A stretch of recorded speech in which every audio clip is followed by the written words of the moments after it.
सरकारला मराठा ओबीसी वाद निर्माण करायचा आहे असं जितेंद्र आव्हाड यांनी म्हटलंय। स्थानिक स्वराज्य संस्थेच्या निवडणुकांसाठी मराठा ओबीसी वाद निर्माण करायचा आहे।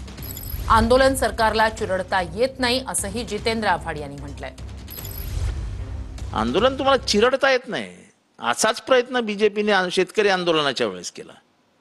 त्यांच्यावर पाणी मार, त्यांचे रस्ते बंद कर, त्यांचं जेवण बंद कर। शेवटी काय झालं? जिंकले तेच शेतकरी।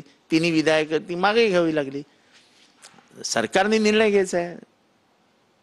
विरोधी पक्ष उद्या म्हणेल 100% आरक्षण द्या, तुम्ही ऐकणार आहे का? विरोधी पक्षाच्या तुमच्या समितीत एकतरी विरोधी पक्ष नेता घेतलाय का तुम्ही चर्चा करायला? कशाला उगाच विरोधी पक्षाचं नाव घेताय पळवाट सोडतायला? सगळ्यांना माहिती आहे सत्ता ज्याच्याकडे असते तो निर्णय घेतो। तुम्ही घ्या ना, तुम्हाला काय निर्णय घ्यायचा तो? तुम्हाला फक्त ओबीसी विरुद्ध मराठा हे भांडण पेटवायचं आहे। कारण का स्थानिक लोकल सेल्फ गव्हर्नमेंट, ते जिल्हा परिषद, महानगरपालिका, नगरपालिका, पंचायत समितीच्या निवडणुका आहेत स्थानिक स्वराज्य संस्थेच्या। त्याच्यात तुम्हाला ते मतं हवीच सगळी आणि त्याच्यासाठी तुमचं चालू आहे सगळं।